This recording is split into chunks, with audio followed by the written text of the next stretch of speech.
వాస్తవంగా దేశంలో ఎక్కడ ఏ మ్యాచ్ జరిగినా విఐపీల గ్యాలరీలో ఒక సీటు రిజర్వ్ చేసి పెడుతుంది బీసీసీఐ.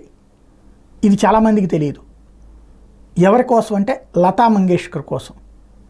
గాయనికి క్రికెట్ స్టేడియంలో అలాంటి అరుదైన గౌరవం ఎందుకు దక్కుతుందంటే 1983లో మనం వరల్డ్ కప్కి వెళ్ళిన సందర్భంలో మనం అండర్ డాగ్స్ అంటారు, అంటే పెద్దగా మనం గుర్తింపు పొందని.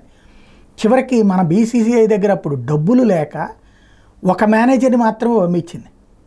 అప్పుడు గుర్తుంటుంది. చివరికి షాంపైన్ కూడా లేకపోతే వెస్టిండీస్ వాళ్ళు తెచ్చుకున్న షాంపైన్ మనం తీసుకుని వాడుకున్నటువంటి పరిస్థితి. అట్లాంటి రోజులు అవి. ఆ తర్వాత గెలిచాక వచ్చాక ఘనస్వాగతం పలకడానికి కూడా డబ్బులు లేవు.